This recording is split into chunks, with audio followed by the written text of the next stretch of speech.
WWE had more King and Queen of the Ring tournament matches tonight.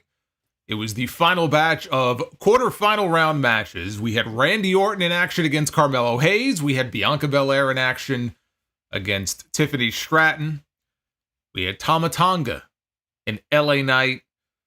And then, of course, we also had Jade, Cargill, and Nia Jax. And I've been saying the women's side of the bracket on the SmackDown side of things has been, for me, the most unpredictable part of any of these tournaments to call. And I was very curious to see what they would do if they would go the predictable route, which would have been either a Jade Cargill win and a Tiffany Stratton win, or do you somehow eliminate Nia and Jade together without either one having to take a clean loss? You send Bianca to the next round. And that's exactly what they did, because we did have Randy Orton and Bianca Belair moving on, as well as Tama Tonga. But Jade Cargill and Nia Jax are going nowhere because Jade Cargill and Nia Jax eliminated each other. And so they're not moving on in the Queen of the Ring tournament. And so to that end, it was actually pretty predictable what they ended up doing. But I thought what they did tonight is what they needed to do. And now I think both tournaments are they're in a good place going forward. Montez Ford, I got to talk about this, though. There were, I don't know, I guess it must have started with this, but there were a lot of people who bought into the idea that Bianca Belair might be pregnant. I guess she was pulled from a house show, I guess, the other night is what I had seen. And apparently Montez Ford on his Instagram changed the bio, which said father of 2, and I think he may have changed it to father of 3. And people started reading into this, and I see these messages on social media that, oh, Bianca Belair may be pregnant, and they're going to pull her from the tournament. And I go, what are you talking about? You know, just based off of a change in the, yeah, it's like just based off of the change in the bio. And by the way, I should mention, I looked at it wrong. It's here I was thinking that they eliminated each other. Nia Jax is going on. We're going to get to Nia Jax and Jade Cargill in a second. What they did, though, was protect both women. But yes, Nia Jax is going on. I'll tell you why for a moment there. I thought that they were both eliminated because of the way they did the finish, which we'll talk about. It involved a steel chair. But I got to go back to the Montez Ford thing here because this is just too good. So people, again, talking about the possibility that she might be pregnant. Of course, she's not. And she was on the show tonight, and she wrestled, and she's going to be wrestling next week as well. But yet, I still had a couple of different people, even when the show was over, talking about the possibility that Bianca Belair could very well be pregnant. So let's just knock this out right now. Bianca Belair, if she was pregnant, would not be wrestling on the show tonight. She would not be wrestling again. I don't understand. I mean, there are people who still think that this is potentially real and that there's a possibility that this woman may be taking time off to go have a child. And yet she has a match next week against Nia Jax on SmackDown. I don't understand this. Make it make sense. Meanwhile, Montez Ford is having fun with this. I saw Angelo Dawkins posted all these laughing emojis. I went to go check his Instagram now. For those of you who are interested, Montez Ford's bio now says father of 9. So I don't know where all these extra kids are coming from, but he's having some fun with it. So to answer your question, if you have one, no. Bianca Belair is not pregnant. Bianca Belair is in the finals of the Queen of the Ring next week. I couldn't believe what I was seeing. I just couldn't believe it. Do you honestly believe that they would allow her to wrestle if she was pregnant? Come on now. What is going on here? What is going on here? But yeah, she is moving on, but they did the finish in a way to protect both women. It could very well have ended up being a double DQ or a double countout, but they used a steel chair, and the spot was supposed to be Nia Jax going to use a chair, and Jade stops her, and then Jade uses it herself, which basically is what happened. But unfortunately, Jade Cargill didn't exactly catch the chair properly right away, and she ended up bleeding a little bit. It wasn't as bad as the time that Sting was supposed to catch the baseball bat when Kurt Angle went to go hit him in the face with it, and he missed.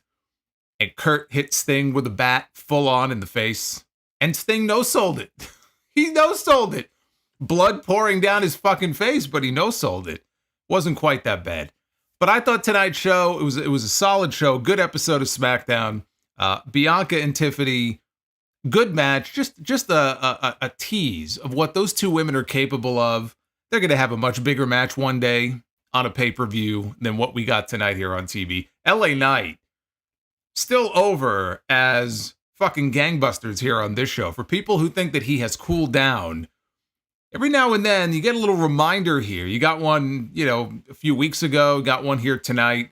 Despite the booking, in spite of the booking, still very much over. And we got a tease of something tonight that I was very happy to see. Something I thought we were going to get at WrestleMania, but did not. So, all hope is not lost for LA Knight, despite another loss here on this show tonight. We're going to get into all the King of the Ring results, Queen of the Ring results, this and that happened on SmackDown tonight. We're not going to talk about any pregnancies. This is your Friday Night SmackDown review. It is Friday, May 17th, 2024. I am the Solomonster. Like, subscribe, new super chats have been added to the description down below. 400 likes is the goal tonight for Be the Booker. So that is what we are striving for here tonight. And I want to give a quick shout out to Fire Panda, who may or may not be in the chat. I know Fire Panda was with us in the chat earlier. Fire Panda didn't have a very good day. Ended up in the hospital for a while. So hopefully Fire Panda is feeling much better wherever Fire Panda may be. So let's get into this here. We had 4 quarterfinal matches in the King and Queens of the Ring tournament tonight. We started with Bianca Belair one-on-one with Tiffany Stratton. Hot crowd to start. They were in Jacksonville tonight. And this crowd was pumped up for the show. There's Fire Panda. See, Fire Panda is not pregnant. That is not why Fire Panda was in the hospital, but I'm very happy to see that Fire Panda is with us. But this is a match here, Bianca Belair and Tiffany Stratton, that I had originally picked for WrestleMania this year. When it looked like Bianca would have nothing to do, I said, you know what? Bianca and Tiffany, feels kind of early to be going to that match, but why not give us a preview of what's to come between these two in the future? That could have been a WrestleMania undercard match this year. Instead, we got it tonight. Stratton slapped the hell out of her early on in the match, and that did not sit well with Bianca. So she sold it. She slapped her right back. Bianca was selling the knee that she initially tweaked in her match last week against Candice LeRae. So she was selling it here. With Stratton on the outside, she grabbed Bianca's braid through the ropes, whipped her to the apron, draped Bianca's bad knee over the middle rope in the process. Stratton ran Belair into the ring steps, knee first, and then posed. And that took us into our first commercial break of the night. Show came back. Stratton kept working on Bianca's knee until Bianca kicked Tiffany to the floor with her one good leg. Stratton tried to pull her to the ring post. Bianca used her momentum and slammed Stratton into the ring post instead. Both women back in the ring. Belair fired up, hit a spine buster, and Bianca was looking to set up for Jade. That led to a couple of roll-up attempts here. They exchanged back and forth. Bianca went for the KOD, but Stratton landed on her feet, and Tiffany went for a handspring back elbow in the corner. Bianca caught her as she came in and gave her a high-angle German suplex. Only got a near fall out of it. Bianca tried to drag Tiffany as she was attempting to scurry out of the ring, and she was holding on to that ring skirt, holding on to the apron for dear life.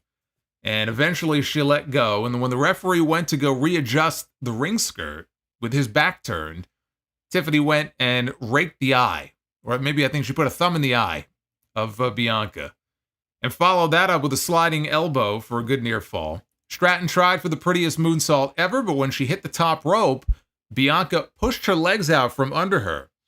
And so Tiffany landed on the top rope. She's basically sitting on the top rope in a seated position. Bianca got her in position, bad knee and all, because Bianca was hopping up and down on the one good leg, and she got her up on her shoulders. She hit the KOD, and she got the pin to advance to the next round of the tournament. After the win, Kathy Kelly interviewed Belair in the ring, and Bianca said, look, my knee's not 100%, but I'm going to keep showing up and showing out. And she said nothing will stop her from becoming Queen of the Ring. 2 of the shining stars of this women's division. This could still be a WrestleMania match one day. I'd put money on it that you are going to see these 2 women in the ring fighting for a championship in the next few years at a WrestleMania. I would have done the same thing. I thought the match was good. I would have done the exact same thing they did here. I would have had Bianca go over and move her on to the semifinals. Tiffany, I think, is a shoo-in for Money in the Bank this year. So, I mean, you're going to give her one or the other. You're not going to give her both. And so I think the briefcase would be better for her than winning the crown for something that we still don't even know what's at stake. I said this the other night. Triple H, he has to do better. He has to explain to people what exactly is on the line. Right now, the only thing on the line are a couple of crowns. Who cares? It's got to be more than that. And I don't know why they haven't done a good job here of explaining exactly what's at stake when you win these tournaments. Why is it so prestigious? You know, in the past, it's been the crown and the scepter and the robe. You know, I thought this would be a little bit different under Triple H. I thought that there would be more to it than that, and there may be, but they haven't done a good job at all of telling us exactly what's on the line here. So I would give her the briefcase because she doesn't need the crown. I'm just the sexy boy. I'm not your boy toy. Oh boy. I make them hot. I make them shiver. Their knees get weak whenever I'm around. They see me walk. They hear me talk. I make them feel like they're on cloud 9. Holy shit. David Faring with the $80 sexy boy. Sexy Solomonster. Super chat coming in here. David Faring with the $80. Let's see this brand new super chat, he says. I heard about on social media.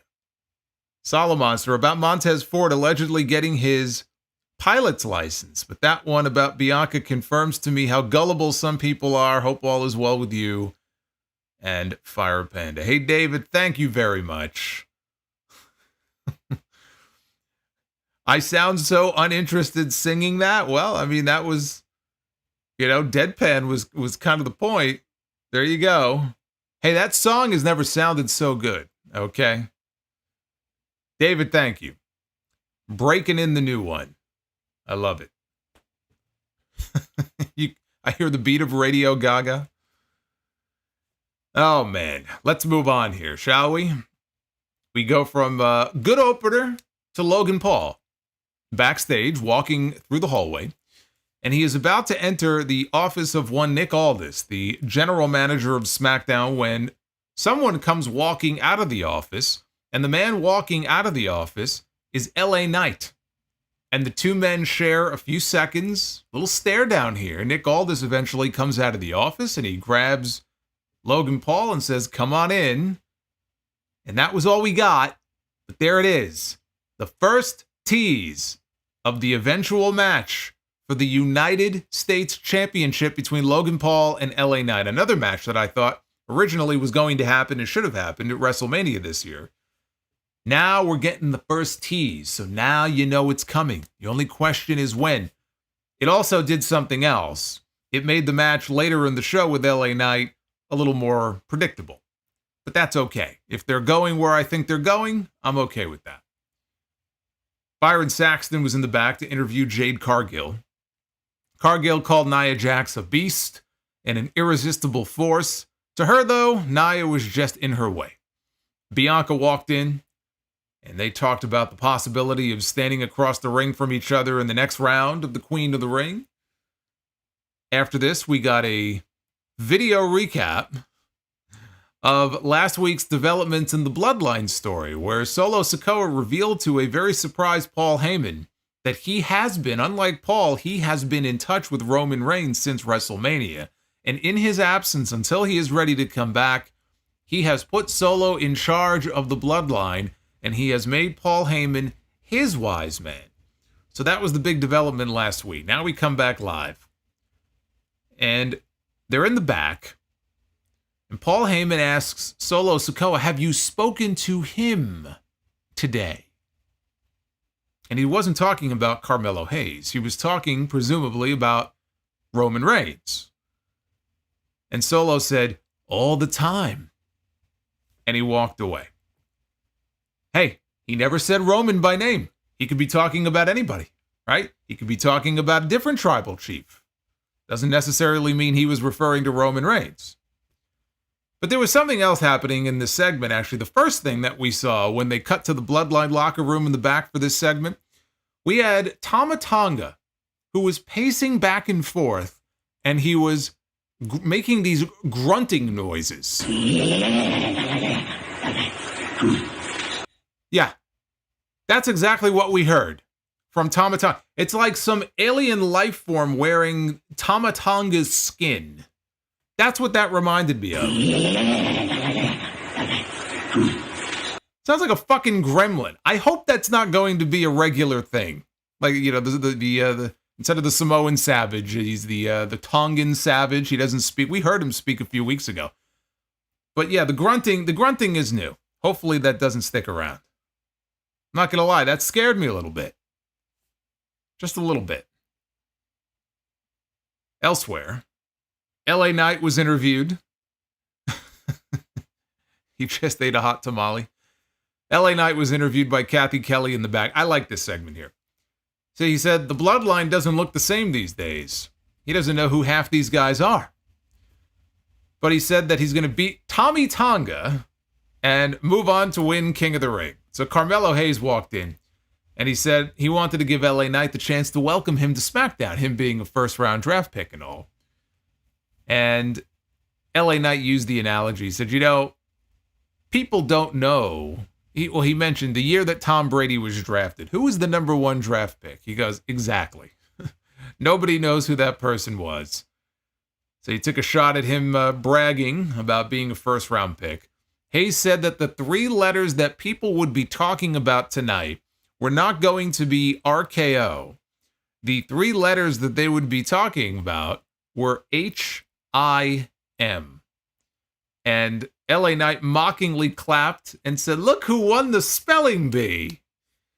And then he told Hayes to go play somewhere. I'm busy. LA Knight was great here.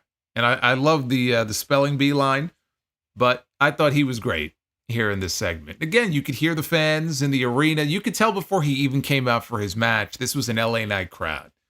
Okay, they treated this guy like he calls himself a megastar. They treated him like a megastar. Even if WWE doesn't lately, the fans still do, which is encouraging to see. King of the Ring, quarterfinal round match. LA Knight, one-on-one with Tommy Tonga, as he called him. Total star reaction coming out to the ring for LA Knight, who does remain very much over in spite of the booking. As Knight took control, Solo Sikoa, who was out at ringside with Tonga Loa, Solo walked up the steps onto the apron to run interference here to get LA Knight's attention. Tonga Loa did the same until Knight scared them off the apron. Tonga then took advantage of that and took control. Show came back from the break to chants of "We want Roman," and Tonga kept control for a while. He went to the top. He tried for a splash. Knight moved out of the way. Nobody was home. He followed that up with a series of strikes and a crossbody before clotheslining Tonga over the top rope. LA Knight slammed his head on the apron over and over again. Now back inside, Knight hit the power slam elbow drop combo. Crowd chanted for the BFT, but Tonga Loa pulled his brother out of the ring to safety. Knight hit a low drop kick through the ropes, knocking down Tonga Loa. Found himself at a stare down with Solo. As soon as Knight got back in the ring, though, Tama hit his flatliner finish. It's like this sudden flatliner. He turns around, and there's Tama Tonga, and very quickly he grabs a hold of LA Knight and just drops him instantly. So I think a few weeks ago, he or maybe it was last week, I think he may have done a leaping flatliner if I remember correctly. There was no leap. Walked right over to him and just took him down. Not the best looking finish, but it was effective because he got the win. And he pinned LA Knight right in the middle of the ring, 1, 2, 3. The match itself here, nothing special, but the minute they teased LA Knight and Logan Paul in that earlier segment in the back, they gave away the finish.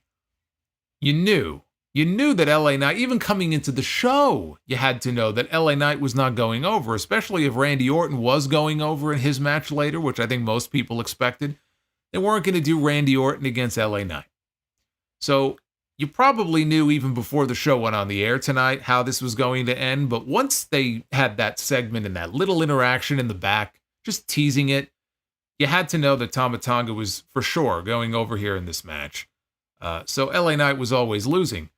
The way that he lost was very lame, I will admit. But at least he got the built-in bloodline excuse, right? The only reason he lost was because Solo Sikoa was there and Tonga Loa was there, and it was basically like a 3-on-1 handicap match.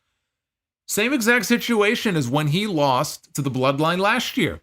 When he lost to Roman Reigns in Saudi, it was because of the bloodline. Otherwise, he would have had the match won. So this is the second time now that the bloodline has cost LA Knight a major match. And so they are protecting him in that way. The new version of the bloodline, let me just say, it's not clicking with me right now. It's not. It's only been a few weeks, but it just feels off. And so the quicker we can get Jacob Fatu involved here, I think the better off this whole storyline is going to be. And I'm going to mention him again later on when we get to the end of the review, as far as what happened later on. After a break, LA Knight was in the back walking along with referee Charles Robinson talking about what just happened, when who does he bump into? He bumps into Carmelo Hayes. And the two of them start arguing back and forth. He's still running his mouth. Robinson was yelling at both of them. He's yelling at LA Knight, back it up, back it up. Somebody should splice that into a remix of some kind. So they are now in the interim, because it's going to be a while before we get to LA Knight and Logan Paul. In the interim, obviously, we're going to get a match at some point. I don't know if it'll be next week, but a match between Logan Paul and Carmelo Hayes. Two men who really cannot afford to lose right now. Now, you can argue that Carmelo Hayes is the new guy, so if he loses, it's not as big of a deal.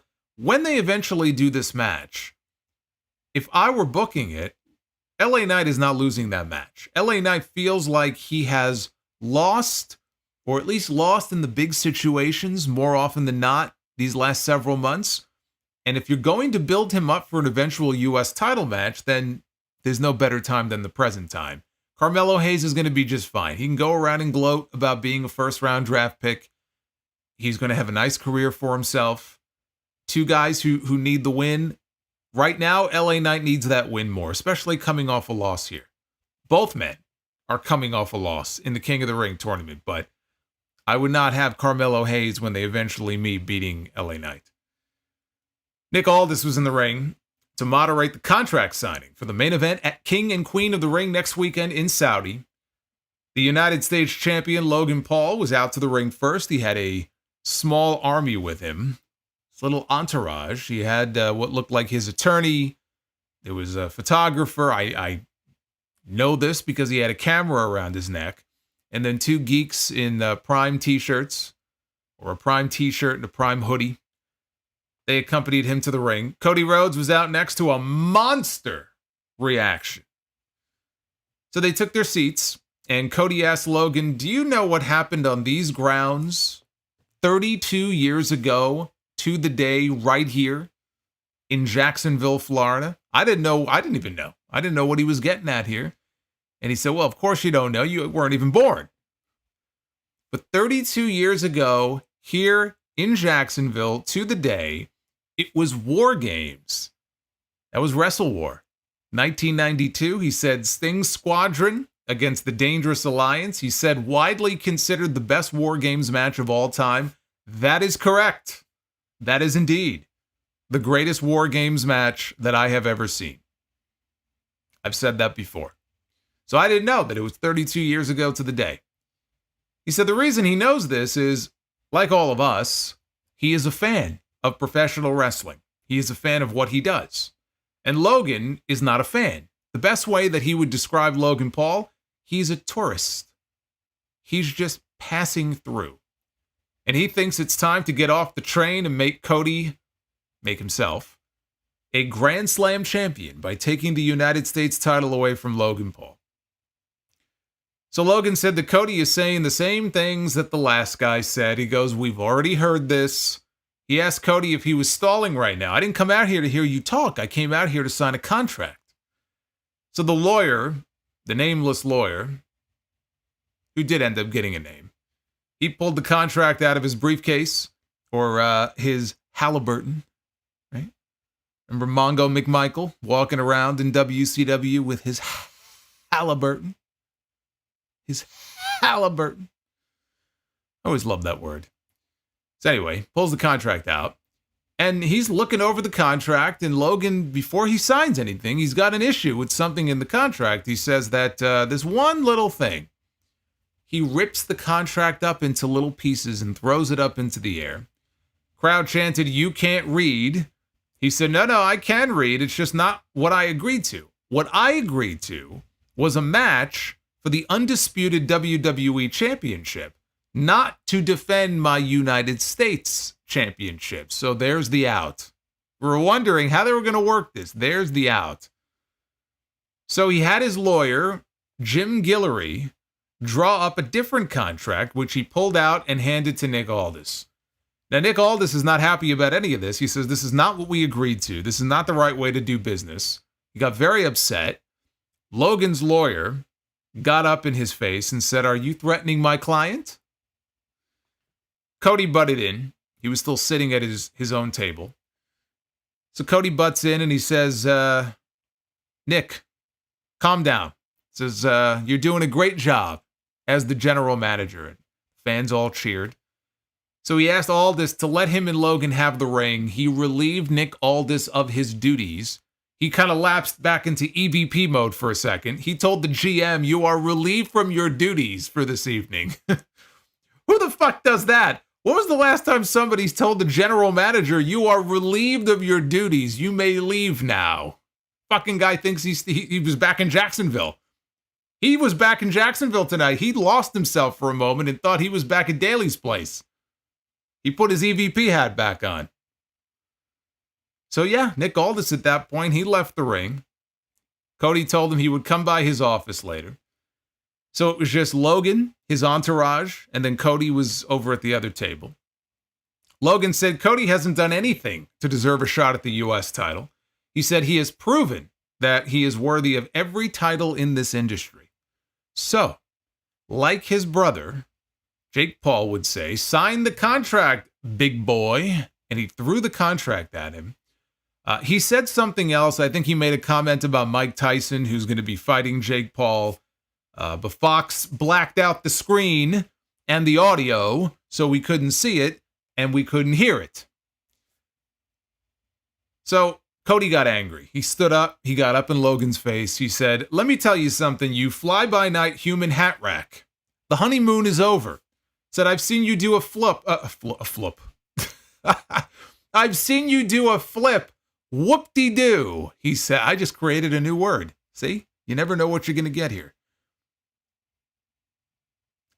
I've seen you do a flip. Whatever that is. And you mentioned Mike Tyson. He said, good. A former WWE Hall of Famer is going to knock your brother out. And in Saudi Arabia, a future WWE Hall of Famer is going to beat you. So you want me to sign the contract? Is that what you want? Cody signed the contract. Logan tried to take a shot at him. Cody ducked it and clotheslined him out to the floor. And for some reason, Fox again blacked out the screen. What could have possibly happened in that moment that the screen had to be blacked out? This company, let me tell you something. This show and this company cannot leave this fucking network soon enough. Every 5 seconds, it felt like, with the fucking black screen. Cody beat up one of the geeks in the ring, the one with the broccoli haircut, and then powerbombed him through the table, which makes this, by the way, the second time this week, the second time in the last 48 hours, in fact, that we have had a contract signing segment for a title match and someone being put through a table. On Wednesday night, it was Mercedes. Tonight, it was Broccoli Man. Broccoli Lesnar over here.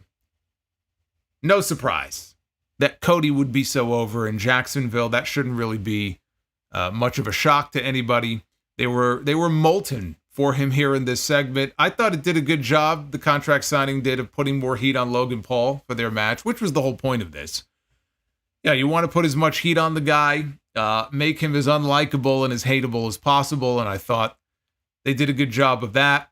And so basically what happened is they did the tease last week. They never actually said the words title for title. They said champion against champion last week, but they teased it. They had Cody talk about how he's going to be a Grand Slam champion. He's going to have 2 belts. He held up his belt.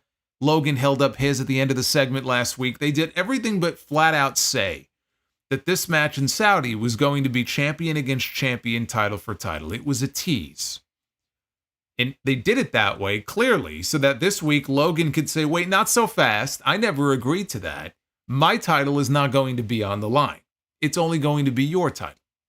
Again, put more heat on him. Get him booed. So to that end, it was effective. The people did not like it when he announced that. It's for the better.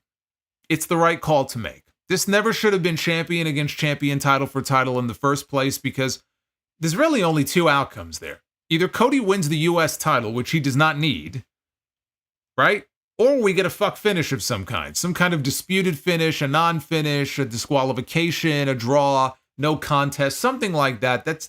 No one wants to see a main event on a PLE end on some kind of dumb shit finish like that. So there really was no great outcome in that situation. So this is the much better outcome, having only the 1 title on the line. Now, the issue, I guess, the problem with doing that is that it makes the match a lot more predictable.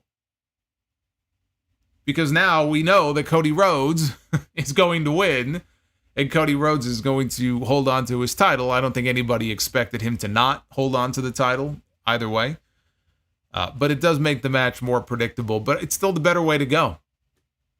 And with only the WWE title on the line now, Cody should win clean. But it's also the reason I never would have done this match on this show in the first place. And I know what I said last week. There aren't a lot of other good challengers. Well, I could think of one. You could have done AJ Styles again, one more time. And I think they fucked up by not doing that. But they or the Saudi folks there may have wanted Logan Paul on the show, right? The Paul brothers, big names. They feel big business, and they wanted him in a big match, and so this is what we ended up with. It's not the match I would have done. I would not have had Logan Paul going in there, because also he's the U.S. champ. I don't think the U.S. champ should be beat, even by Cody Rhodes. But this is the situation that they put themselves in. I'm very happy, though, that they're teasing Logan and LA Knight. That should be the SummerSlam match. The goal should be to build to that for SummerSlam. LA Knight, Logan Paul. Could they do more than one match? Could they do it maybe at Money in the Bank? Have Logan cheat to go over and then run it back at SummerSlam? Have Knight go over and win the belt? Sure, you could do that. But that should be the big U.S. title match this summer between those two. We had a Queen of the Ring quarterfinal match. This is the one I was most interested, both from a match perspective and an outcome perspective, to see exactly what they were going to do here. Nia Jax one-on-one with Jade Cargill. Jade's daughter was in the front row. I heard a little voice chanting, "Mommy, Mommy." Turned out it was her daughter. There was a spot here where Nia beat up Jade right in front of her daughter and then looked over at Jade's daughter and said that her mommy sucks. Good heel heat. Both women got back in the ring. Jade ran Nia right back outside. Jade ran at Nia. Nia moved, and Jade ran into the ring post. Nia then threw some, and she also threw her over the barricade by the timekeeper's area. Again, we were maybe a minute and a half into this match. It was just total mayhem, and you could kind of see, okay, is this going to be a double countout? Is this going to be a double DQ? That's why I made the comment earlier. For a moment, I lost myself. I said, oh, both women were eliminated, but they weren't. But what they did, Nia grabs a bunch of chairs, and she starts throwing them, and she grabs one steel chair. She raises it into the air, and she swings it at Jade, and Jade is right there, right in front of her. So she's going to hit her in the head with the chair, right? But it's WWE. So you know that nobody is getting hit in the head with a chair. If this was AEW, All bets are off. But in WWE, that don't fly no more. So the spot is that Jade is going to catch the chair. Okay, she's going to grab it, take it away from her. Well, she kind of caught the chair.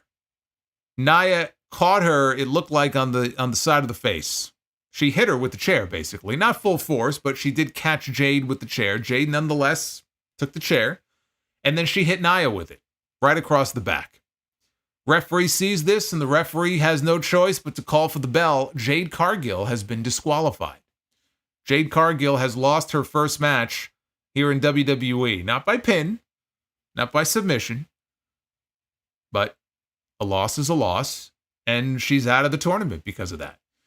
So the two of them continued to fight after the bell. Crowd was chanting bullshit. That got us more black screens and more muted audio from Fox. See, the muted audio I can understand. Again, why are we getting black screens? I don't understand. I understand, okay, you don't want the bullshit chants to kind of come through on the audio, so mute the audio. They do that plenty of times. Why must the screen constantly be blacked out? I don't understand. Did you have an entire row of fans in the fifth row holding up like the letters BULLSHIT? Right? I mean, what was going on here? I don't quite understand it. So it was total carnage. Producers came out, referees came out to try to separate the two of them. Jade was bleeding from the side of her face, and I knew something was up because the first thing I saw the referee put the glove on. So as soon as I saw the referee put the black glove on, I said, okay, somebody's cut. Couldn't tell who. I kept looking at Jade's hair because she's got that platinum blonde hair. And sure enough, you look there at the end, you could see some blood. It had to have come from the chair shot. So anyway, they end up getting separated. They didn't want to beat either woman decisively. This finish was not shocking. I said last week, this match could either impress a lot or it could be a total disaster. Putting Jade in a singles match with Nia Jax, and Nia has been better this year, but I wouldn't exactly look at Nia and say, okay, Nia is going to guide her through this great singles match. I don't know that she's the right person for that. So they didn't even have time to have an actual match. They just beat the hell out of each other, mostly outside the ring. They didn't really do much of anything here. But again, exactly the type of finish I was expecting coming into this match. Either they both get eliminated or they do something like what they did. It protects Jade from having to take a pinfall loss.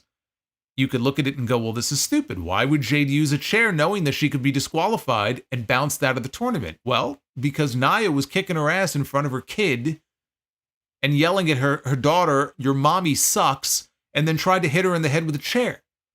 So Jade lost herself for a second. She lost her cool, and it cost her in the end. So it's easy to explain. That doesn't really bother me so much. That's fine. And look, you don't want to burn through the first Bianca Belair Jade Cargill match when they're both tag team champions. You know, at a time when, why burn through that match now? It's never been done before. So when it finally does happen, it's not like it happened in NXT or something, or it happened in some other promotion. Like, it's never been done before. When that match eventually happens, it's going to be a big deal. It's going to be a spectacle. There's no need to give it away now. So I was fine with the finish. And Nia moving on is not surprising to me. It's the finish, honestly, that makes sense. We had Johnny Gargano and Tommaso Ciampa taking on Angel and Humberto. Tag team champions Austin Theory and Grayson Waller, they were on commentary. Gargano and Humberto, they kicked things off. Humberto had control until he took, who did he take down here? I forgot to write the person's name down. I was so into this match, I forgot to write who went down. Humberto went down. Because Ciampa tagged in, that's right. So Ciampa cleaned house on both heels, and he and Gargano hit stereo suicide dives to them on the floor. Back inside, Ciampa was running the ropes. Angel held the top rope, and that sent Ciampa flying out to the floor. And that sent us flying into the commercial break. Show came back. Ciampa was beating down Angel until Humberto tagged in, hit what they called the Garza Special. That's what the announcers called it, the Garza Special. And here I thought the Garza special was jobbing repeatedly.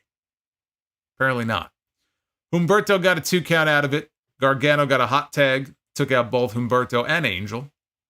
And Johnny hit a slingshot spear on Humberto.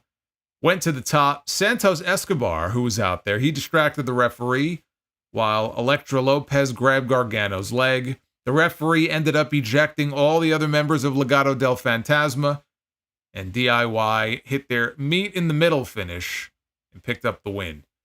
Not much to this, but at least Gargano and Ciampa got a win.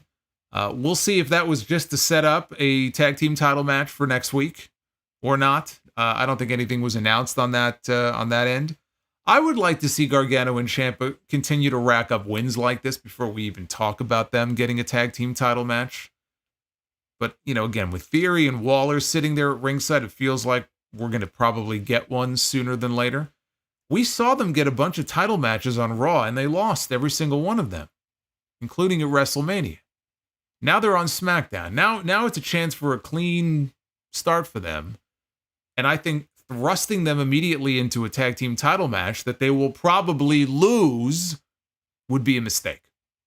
So let's build them up a little bit. Let them rack up some wins, and then maybe Money in the Bank or SummerSlam. I would like to see them win. In fact, they're going to be in Cleveland for SummerSlam this year.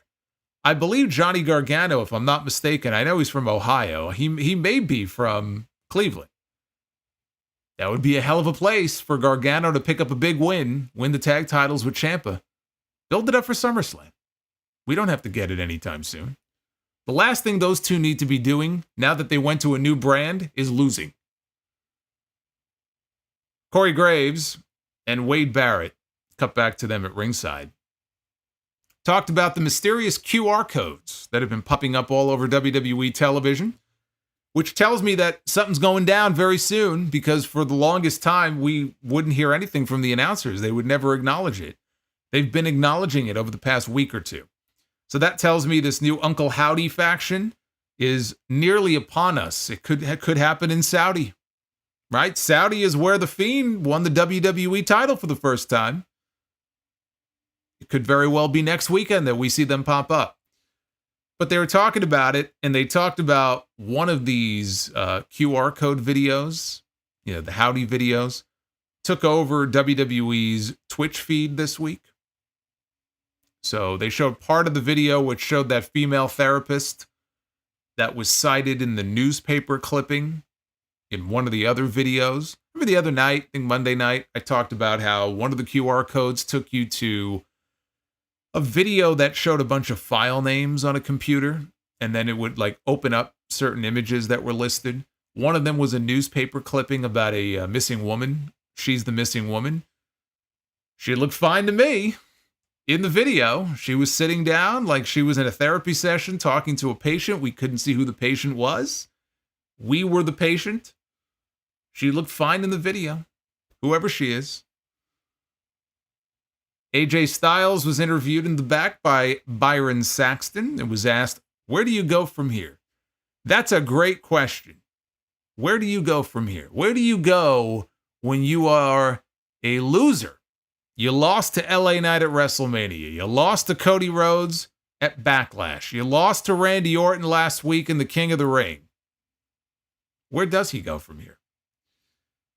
Styles said that he lost to Cody. He lost to Randy. He said next week he would go to Nick Aldis's office and find out where he goes from here. I guess when Cody relieved Nick Aldis of his duties, he left the building and went straight to the airport. Because otherwise, why the fuck would AJ not just go into his office here tonight? Even just show him walking into Aldis's office. You want to leave that as a tease and let us know next week what came of their meeting. Apparently, Nick Aldis wasn't even there anymore. He took Cody's words to heart and he got the hell out of there. So we'll find out what this is all about next week, I guess. Here's what I wonder. Is he going to be traded to Raw? We have now seen AJ lose to the 3 top baby faces on this show. LA Knight, Randy Orton, Cody Rhodes. And it's pretty clear because they didn't rematch them in Saudi next weekend that he's not getting another crack at the title anytime soon. trading him might be the best thing, right? Our first big trade coming out of the draft. Hey, I said that prior to the draft, what did I say? As far as potential challengers for Cody Rhodes, I said Braun Strowman would make for a good challenger at some point this year for Cody as a heel. And, he came back on Raw as a babyface, but could still go heel. There's still time to correct that. You could do a trade and you can move Strowman for Styles and put Strowman on SmackDown. Maybe Triple H realize, hey, we don't have any depth here on SmackDown right now as far as potential challengers for Cody. So I don't know if it's a trade or what they're going to do with AJ, but we're going to find out on the show next week. The main event was the final quarterfinal match of either of these tournaments. It's going to be Randy Orton one-on-one with Carmelo Hayes. Then who does SmackDown get? What are you, deaf? Did you not hear what I just said?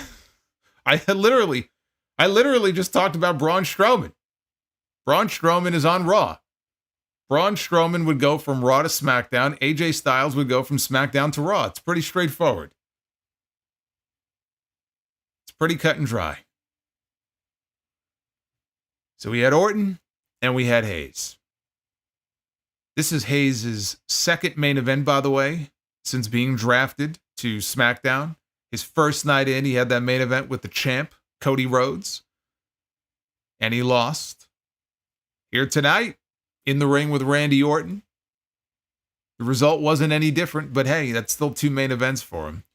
So Hayes targeted Orton's previously injured knee, which was all wrapped up. Hayes slapped Orton, and he sold it like he woke up the old Randy Orton.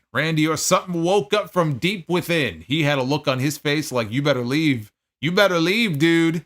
He went after Hayes in the corner. He started beating the hell out of him. He gave him a couple of European uppercuts, threw him out of the ring, out over the top rope. So Orton followed him out. He went for his trademark back suplex onto the announce desk, but Hayes countered out of it. Orton hit it anyway, went back in the ring, and the fans in the building started chanting one more time, and so they were about to go to commercial. And Orton was like, all right, and he obliged. He went outside, and they stayed with it, and he hit one more back suplex onto the desk, which did not break. Orton posed, then they went to commercial. Hayes was working on Orton's knee inside the ring after gaining control during the break. Randy mounted a comeback. He set up for a snap power slam, but Hayes held onto the rope instead of coming off. Orton dropped down for it and slammed down right onto his knee. So he immediately clutched the knee. Soon after, Orton was successful in hitting the snap power slam, and then Hayes came back with a first 48, which was good enough only for a 2 count. Hayes went to the top rope. He went for his nothing but net. Orton, though, moved out of the way, hit a draping DDT. Orton teased an RKO, but Hayes rolled up Orton for a near fall. And then Carmelo Hayes made a very big mistake. He went for a springboard move off the middle rope. You don't do that in a match with Randy Orton, but he did it. He went for a springboard something, and as he came off, Orton, you just look at the look on his face on the replay. Like, he's watching this. He's got it all mapped out in his head. He's just waiting. He's done this 1,000 times, and every time he hits a midair RKO like this, and he just timed it perfectly here. It's so fucking great to see. Could not have timed it any better. As Carmelo Hayes comes in, he drops him with a perfect RKO. He was in no rush to cover this man either. He's kind of, he's pulling on the wrap on his knee, and he's sitting there for a few seconds, and then finally he goes over and hooks the leg, and he pins Carmelo Hayes to advance to the semifinals next Friday in Saudi, because they're doing SmackDown in Saudi as well. It was a good match with a great finish. I love that finish. I love it. I just love it when he times those RKOs perfectly. Now, after the match, Kathy Kelly got in the ring and tried to interview Orton. And he didn't get to say much before Tama Tonga's music came out with the Bloodline. Orton had a microphone. He wondered if the Bloodline was trying to intimidate him. And he got all fired up, and he listed off all of his credentials. He said, basically, allow me to reintroduce myself. And he accidentally called himself a 4-time world heavyweight champion, and then he corrected himself to 14-time. He was only 10 off. 14-time world champion. He said next week he was going to introduce his foot directly up the ass of Tama Tonga. Well, Fox is definitely going to black that out. I think we all know that. So we have got Randy Orton, interestingly, and Bianca Belair, both selling knee injuries going into the semifinals of the King and Queen of the Ring tournaments. I don't really like that. I think that, I mean, come on, give Randy the knee, give Bianca the arm.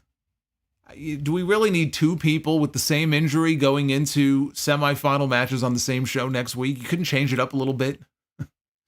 So we got 2 knee injuries. Same story playing out in the men's tournament and the women's tournament. And so now we know it will be Randy Orton one-on-one with Tama Tonga, Bianca Belair one-on-one with Nia Jax. That's next Friday. And with 2 knee injuries, my guess is only one of them is moving on, not both of them. So you got to pick which one you think is going to actually be moving on here. That's the question. Who? Who goes on? It's either Randy Orton against Gunther, which is what I would do. And I still feel like they have been setting that match up from the beginning. You know, with Orton's knee injury and with Gunther using the crab, you know, in his matches. I think that it feels to me like they've been telegraphing that from the beginning. And like I said, that's the match that I would go with. Or it's Jey Uso going one-on-one with Tama Tonga. I have no interest in seeing that match. I really don't. I know it fits the story, but as a match, I really have no interest in seeing that. But I can envision now, as we look ahead to how this may play out, I could very well see Jey Uso going over on Gunther on Raw this coming Monday. You know, and I mentioned that in my Raw review. Like, it's not a slam dunk that Gunther is going to the finals or winning the entire thing. If he goes to the finals, he's going to win the entire thing. But that's not a sure bet, because he and Jey Uso had a match not that long ago, only maybe a couple of months ago, 2-3 months ago on TV for the Intercontinental title, and Gunther won that match. And so now they're going to rematch them, and I could see WWE like, all right, well, Gunther won the first one, but here, Jay's going to pick up the win here in the rematch. So even Monday night, I said there's a chance, you know, of it going that way. Jey Uso could win, Tama Tonga could win, and then they go to Saudi, and that could be where we get the return of Jimmy Uso during the match. Jimmy Uso has not been seen since Tama and Solo put him out. Remember that vicious attack coming out of WrestleMania? I could envision a Jimmy Uso return. I don't know the nature of his injury. Supposedly he was legitimately injured. I remember Fightful reported that. It wasn't just a storyline injury. I have read and heard nothing about his condition. I don't know how serious the injury was, but if we assume he's going to be back shortly, Saudi could be it. And he could come back and help his brother. He could help his brother win the crown, and we end up with King Uso after next weekend. And then we get the brothers reunited. Now, the one good thing that would come out of that, potentially, is that it would speed things up as far as the debut of Jacob Fatu, who we know is waiting in the wings. And if they were, in fact, to go with a situation where Jacob did not join Solo's crew, but maybe he linked up with the cousins, Jimmy and Jay, well, you got to get Jimmy and Jay back together first before that could happen. So if it were to play out in that way and it gets us Fatu on TV a little bit quicker, then that's fine. But again, you give me the option here of Orton Gunther or Jey Uso Tama Tonga as a King of the Ring final. I'm going with Orton and Gunther 10 times out of 10. That's the match that I want to see. And that's the match that I feel like they would do. Does it kill Gunther to lose to Jey Uso or to lose to Randy Orton? Of course not. They're two of the most popular baby faces in the entire company. It's not a killer for him. Does he need the crown? No, he doesn't need the crown. He's a made guy. He's going to be the world heavyweight champion regardless of whether he wins King of the Ring or not, although I think it would suit him very well. That thing feels like it was tailor-made for him. but it's the match I'd like to see. I think Orton and Gunther would be a tremendous match. But I think we could very well be looking at a Jimmy Uso return if we get Jay and Tama in Saudi next weekend. And so what I would rather see next Friday is a Kevin Owens return. Kevin Owens was put out by the Bloodline a few weeks ago. I'd like to see Kevin Owens come out, fight off the dogs, clear the way for Orton to get a win on TV next week. So that's what I'm pulling for. Now, on the women's side, I don't see Bianca Belair moving on now. Now that I look at the way things are shaping up, if Randy Orton is going to win next week and go on to Saudi, I certainly don't see him and Bianca both moving on. I think Nia Jax is the likelier of the two to go to the PLE. And you could put her in there with either of the women on Raw. I mean, either one would work. Io Sky wrestled basically as a babyface on TV this week. Even though she's still with Damage Control, she is still technically a heel. The fans love Io. And I think the fans would cheer for Io, no problem, if you put her in there with Nia. Or they're pushing Lyra Valkyria pretty hard so far, and we've already seen her come to the aid of Becky Lynch. So they're really going all in on Lyra. I could see Lyra going all the way to the finals and then falling to Nia Jax. So either one of those could work.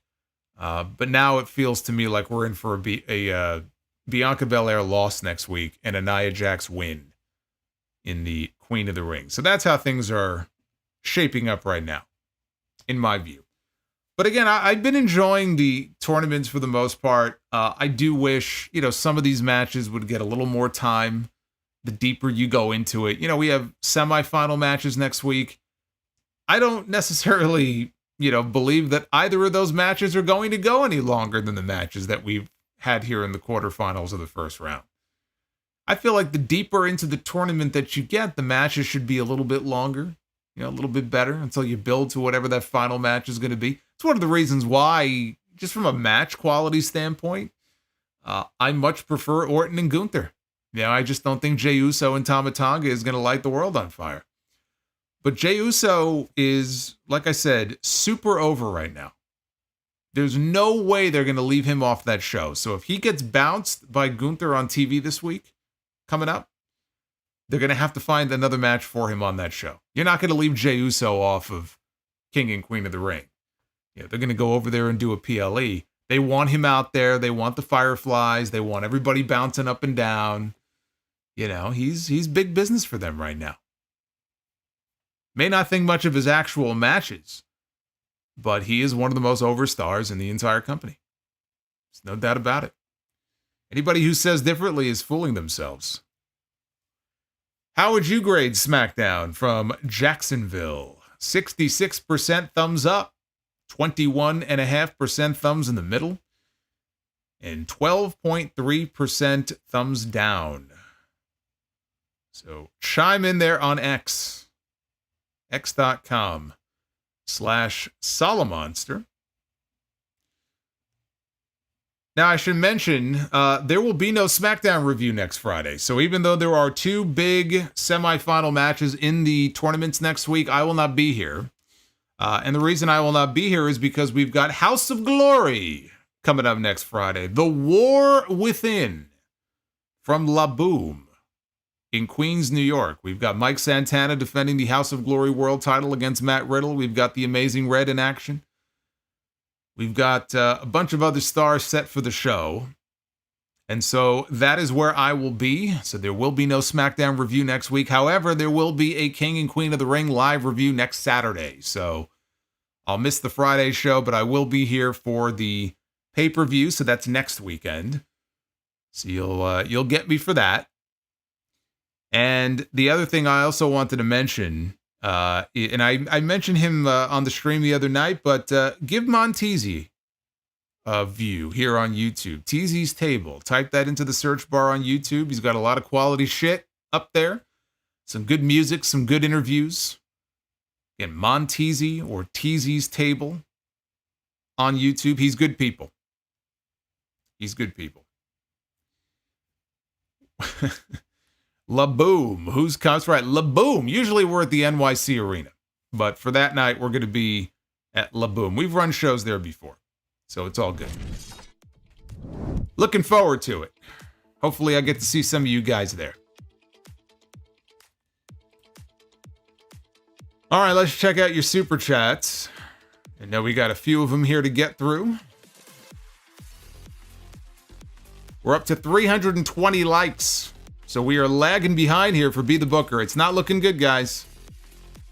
Not looking good. It's been a quiet week. I don't know if we're going to make it tonight. Hit that thumbs up. Let's start with some of the early ones here. Let's start with Fire Panda, who, again, I hope is doing well after a tough day. Fire Panda, thank you very much. Says, ladies and gentlemen, I give you solo dollar. I'm a fat fly brother from the 410. Bring your mouth around my way. Man, that sure won't go. Swerve says, gimme 16. Holy miss in them jeans. Rap God flow, honcho sweeter than 16s. Was that English? I don't know. I don't know what language that was. Hey, Fire Panda. Thank you. I think Fire Panda was delirious. They must have you on those good drugs at the hospital. That's what I think. We've got Prince Vegeta with the $9.99. I most recently watched Judgment Day 2004 for the first time for its 20th anniversary show. Was mediocre. Besides that, the show was mediocre. Besides from that, I don't know what the hell you're trying to say here. Eddie JBL main event. Okay, besides the Eddie JBL main event, their feud is one of my favorites from the Ruthless Aggression era. That was a very bloody affair. Yeah, I don't remember anything else from that show except that main event. I think that's probably what most people would say. You get that lasting image of all that blood, that chair shot, that just disgusting chair shot. But I couldn't tell you anything else that happened on that show. Not a thing. Kentucky Dried Chicken. The King and Queen of the Ring tournament this year so far has been great. Triple H is cooking with the booking. And my new nickname for the Elite in AEW, the Great White Sharks of Pro Wrestling. Hey, Kentucky men, thank you. Prince Vegeta says, these pretzels are making me thirsty. I mean, you got to put some oomph into it. Don't want to disappoint Woody Allen. These pretzels are making me thirsty. Kentucky says Gable Steveson will take his talents to New Japan Pro Wrestling. Yeah, I don't think so. I think he's going back into amateur competition. He's got more to do there before he attempts to venture back into pro wrestling, which I believe he will do at some point. DEH Sires with an early one coming in, $4.99. One thing the Queen of the Ring proved is how great the women's division could be if they did not tag great wrestlers together for the stupid tag team titles. Dallas Caballero is coming in here with a $5. LA Knight cursed with the Ziggler spot. Now he's going to job to Carmelo. So much for good things coming to those who wait. Well, like I said, two men who really could use the win, but there's no way that LA Knight should be losing to Carmelo Hayes coming off a loss here in this tournament. He's too over to be doing that many jobs. Happy, though. Just sub to the channel. Always good to be happy. Hey, the Juliet says, rest in peace, Dabney Coleman. You know, I did see that. He's one of those character actors that if you saw him, if you're old enough, if you saw him, you would probably recognize him. And yet, off the top of my head, I can't remember what I knew him from. But I definitely knew him from certain TV shows. I think he was in his 90s. He might have been like 95. No, he passed away. Hey, David.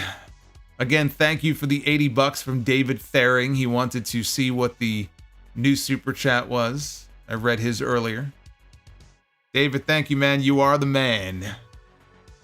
Navy 4181. AJ and Shinsuke should team up and call themselves Nothing to Lose. Or how about you just cut the nothing off and just call them Two Losers? That works too. Oh, right. Major Dad. That's right. Yes, he was. He was Major Dad.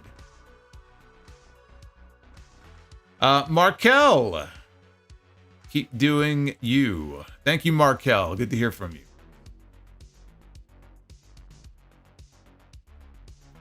CM Punky Hunky Junky Dunky. Where's Nakamura? I don't know, but they had a vignette for him, so... Didn't they have a vignette for Nakamura last week? Jerome Eugenio. Did you like the way Law and Order handled Stabler's return? I have not kept up with it. I have a lot of catching up to do on SVU and organized crime, so like probably the last couple of seasons, I'm very far behind.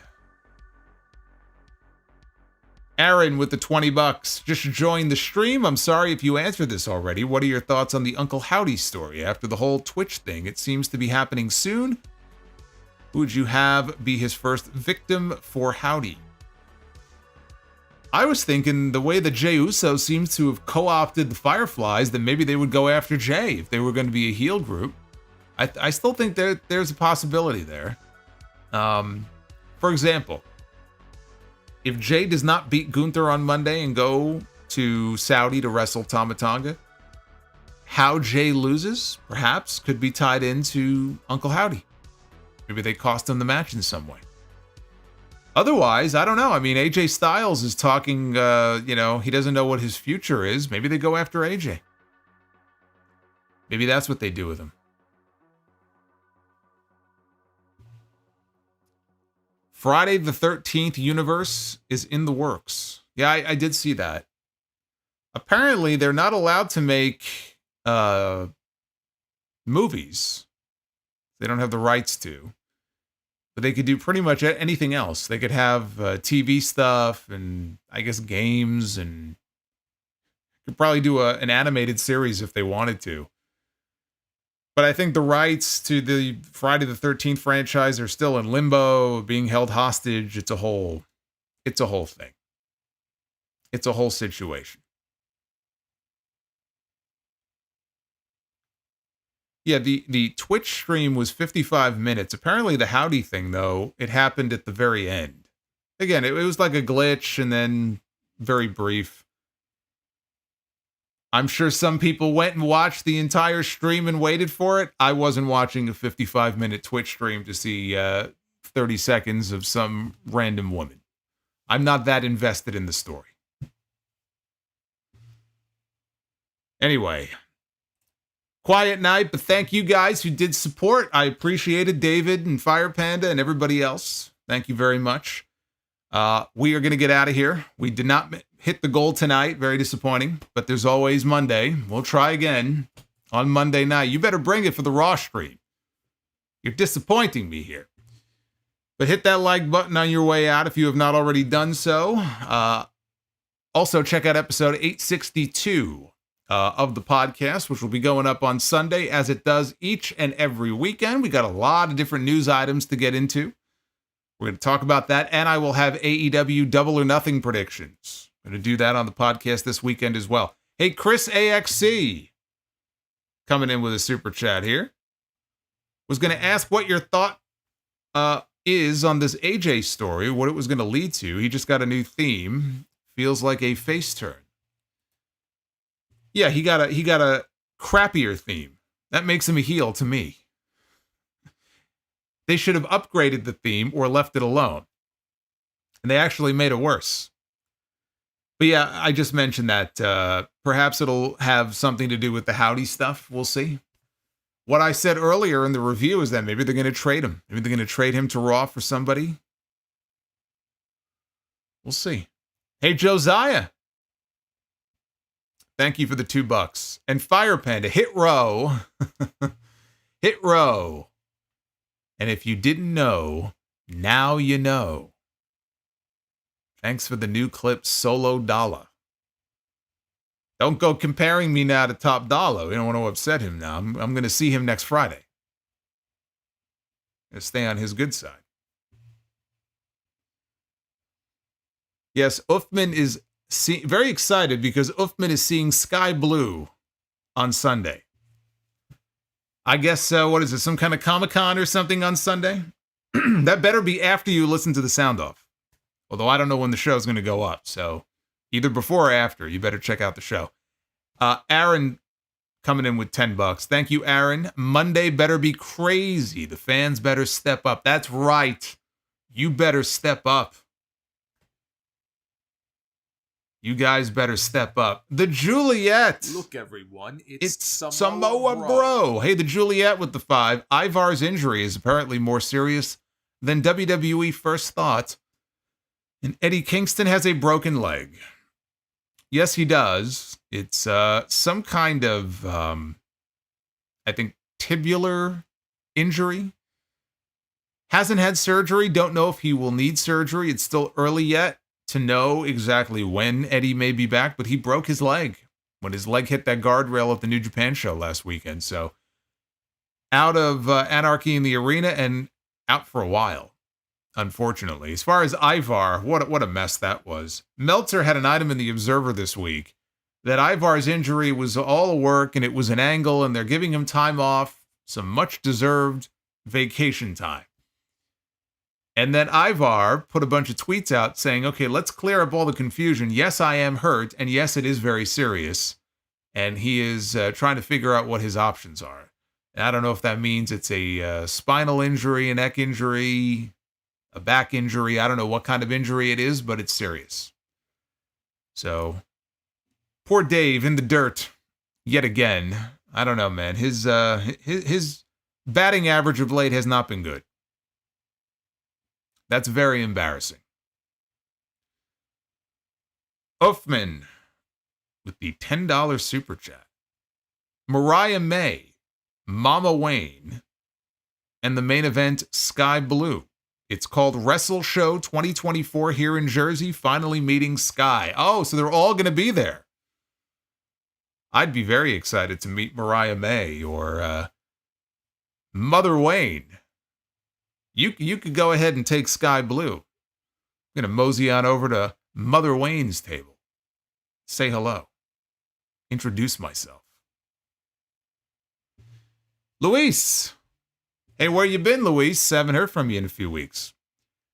Luis with the $10. Sam Rubin, Los Angeles' biggest name in entertainment, passed away last week of a heart attack at the age of 64. Last Friday afternoon was a really sad one for the entire team at KTLA. I did see that. I actually saw the news report the day that he passed away. They had one of the news anchors there break the news live on the air, and he barely was able to keep it together. For those who don't know, Sam Rubin was the entertainment correspondent at one of the big local news channels in LA. And has been for many, many years, and was very well liked, very nice guy. You know, he was the guy that would often interview celebrities, and they would send him to the red carpet and just different events, and just very well liked, very big wrestling fan, apparently. Also a very big wrestling fan. And he wasn't old. I mean, I think he was, 64 maybe? You know, still relatively young, and had called in sick. He was supposed to be in that morning to work, I think, like the 6 a.m. show, 6 through 10 or something. He'd do a couple of hits, and he called the station that morning and said, I'm just not feeling good. And then he ended up having a heart attack a few hours later, and he passed away. And it's very sad story. Uthman with the 5. I am meeting all 3, by the way. Oh, you're hardcore. I see. Pics will be up on the private group on the Book of Face. There you go. So if you are in the private discussion group, Solomonster Sounds Off group on Facebook, you'll be able to see Uthman's photos later this weekend. Tell Mother Wayne I said hello. You do that for me. Get a shout out for me. Get something I could use here on the stream. Get a video clip for me. Would you? Come on. Oh, he also hosted Good Day LA. Yeah. Yeah, again, he was there for a very long time, very well liked. It's just a very sad situation, what happened. And look at you crazy sons of bitches. You kept me around long enough. We are now at 419 likes, which means that we have broken the goal. 420. Lied him if you got him. We just hit 420. On that note, let's be the booker. Ladies and gentlemen, it is now time to be the booker. Here we go. Be the booker. Is what we are doing here. Well, you are really making it dramatic, aren't you? You are really a bunch of drama queens here. All right, tag team be the booker. This is how every week should end. With Santana and Ortiz. LAX, proud and powerful, call them whatever you want to. They should have been AEW tag team champions. That's what they should have been. But it was not to be. Because Tony Khan doesn't know what he's doing. Santana and Ortiz. Going to be stepping into the squared circle to take on Hollywood Hulk Hogan and the Worm, Dennis Rodman. Good old marquee match. You got to have Hogan and Rodman in the main event. That's a main event right there. And Santana and Ortiz, I think that would have been a good match. Well, this is awkward. They hate each other.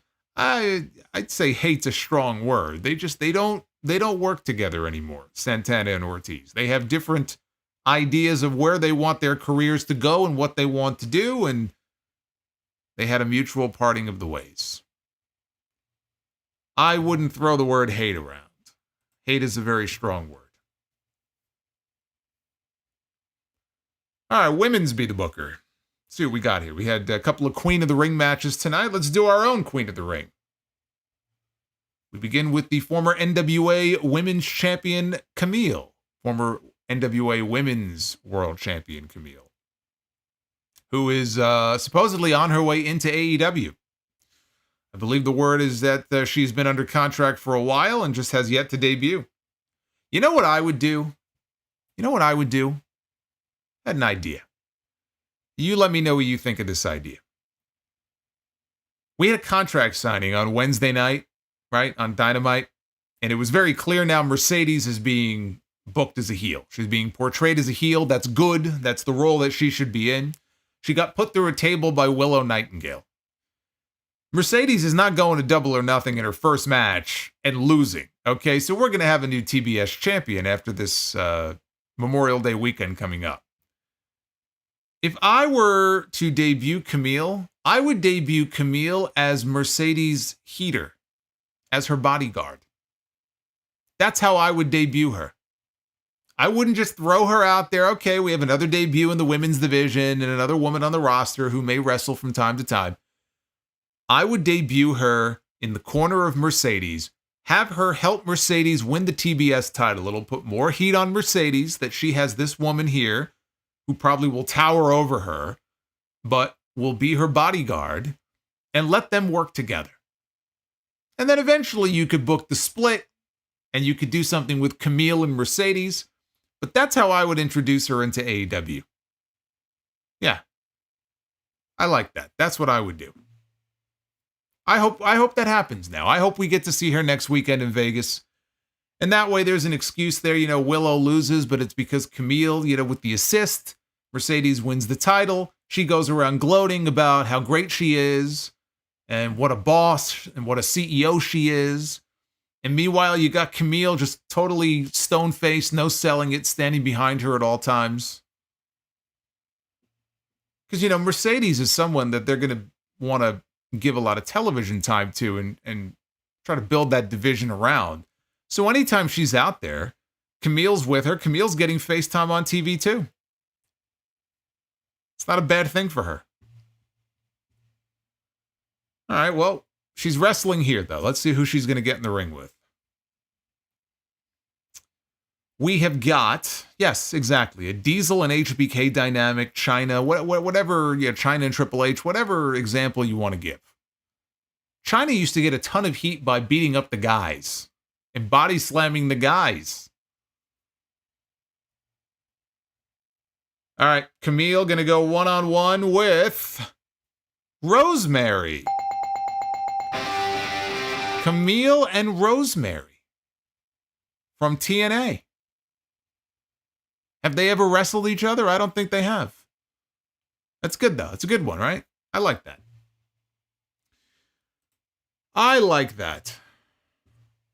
Yeah, it's funny. We had Sexy Star on the last Hog show. We actually have her back on the show this coming Friday, a week from tonight.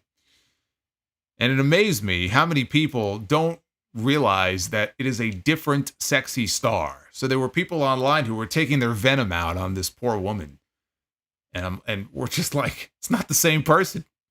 It's a totally different Sexy Star. It's not the one who intentionally tried to break poor Rosemary's arm a few years ago, and I don't think has gotten work since. Good. This is a different Sexy Star. This is a much better Sexy Star that we have now. All right, main event time. Men's Be the Booker.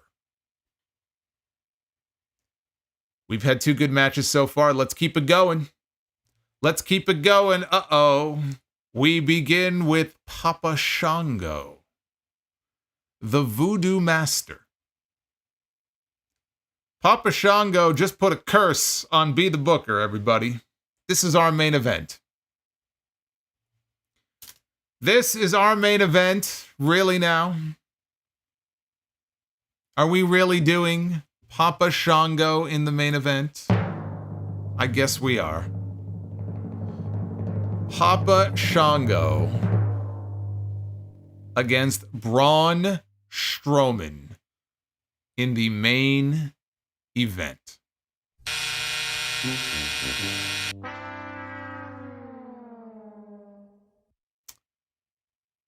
We were so close. We could taste it. It was there. It was right there in front of us. We reached up to try to grab it, and like a butterfly, it flew away. But we almost had it. We almost had a clean sweep, but there will be no sound effect tonight. There is no almost sound effect. You either do it or you don't. And we didn't do it.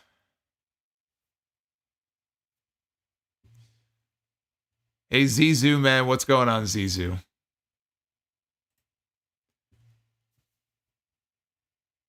Chris Manson. Hey, Gabe, welcome to the channel. One of the 80K plus that we now have here on this channel. Gabe, thank you, man. Chris Manson with the $4.99. Thoughts on the MGM Grand Garden Arena? It will be my first time there for Double or Nothing. I like it. I think it's a nice building. I was there, I think it was the MGM Grand, right? That they did the first Double or Nothing in back in 2019. I was at that show. I think it was the MGM Grand. I like it.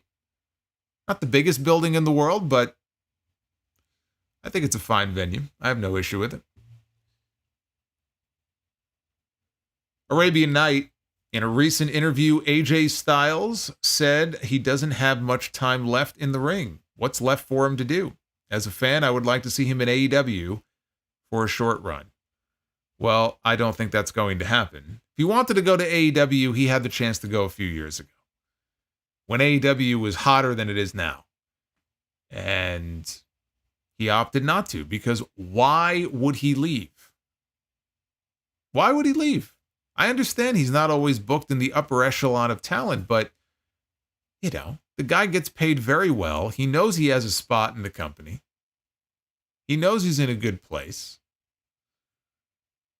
I don't see him leaving. When he's done, I think he's done, and he may take another job in WWE. Maybe he wants to do some training. Maybe he wants to help out at the PC.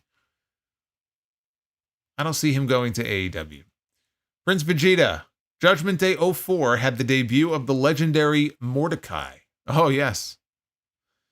Oh, yes. The legendary Mordecai. Of course, how could I forget?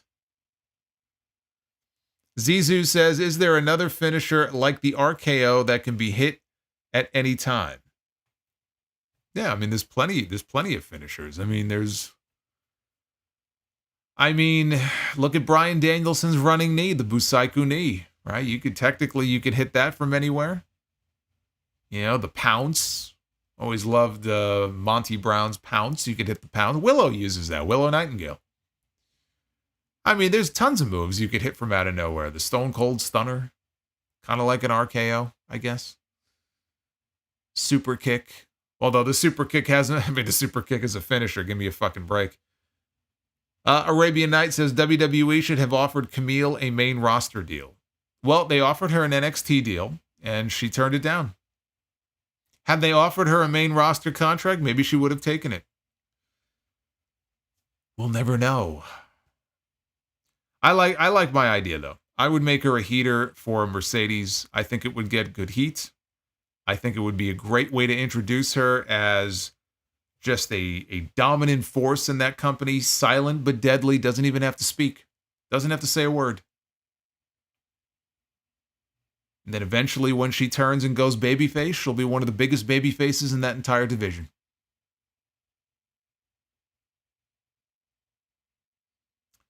AJ can't retire before we get a Punk match or feud. AJ against Punk? Yeah, I would say we'll get that. I think we'll get that at some point. Even though right now they're on different brands, but if he gets traded, if let's say he does get traded, then he may end up on the same show with Punk. I think he's even said he wants to work with him. You know, they were never very fond of each other, but AJ has said that he looks forward to working with Punk. I'm sure we'll get that match at some point.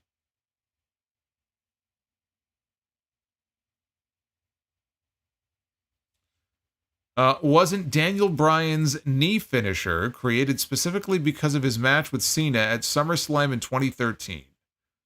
I don't recall when he started using it. He may have started using it before that. I don't remember. What a great match that was, by the way. Two matches. Two great matches on that show.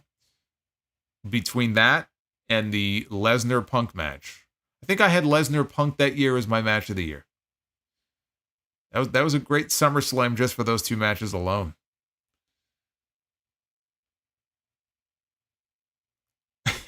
For a moment, I thought you meant AJ Lee. AJ Lee against Punk. Punk gets AJ Lee one-on-one every night. He doesn't need that on TV. Lucky guy. How could a guy who's got AJ Lee every night be so fucking angry? Anyway. Now he's happy. He seems a lot more calm now. But I can never understand how a man who has that at home can be so angry every day in his life. That was indeed the first time he used the running knee. Okay. I don't know that it was necessarily adopted specifically for the match with Cena, but I'll take your word for it if that was the first time he used it. Kenta did the running knee first, right? Yes, I believe he did. There were a lot of people who stole things from Kenta.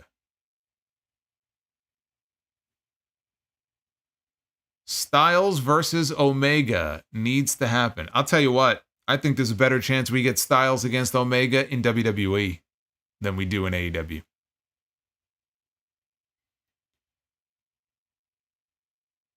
Brandon Phillips gets Jade Cargill every night. I think you got it wrong. I think Jade Cargill gets Brandon Phillips. Whichever way she wants him. She's probably got more abs than he does. Lucky guy.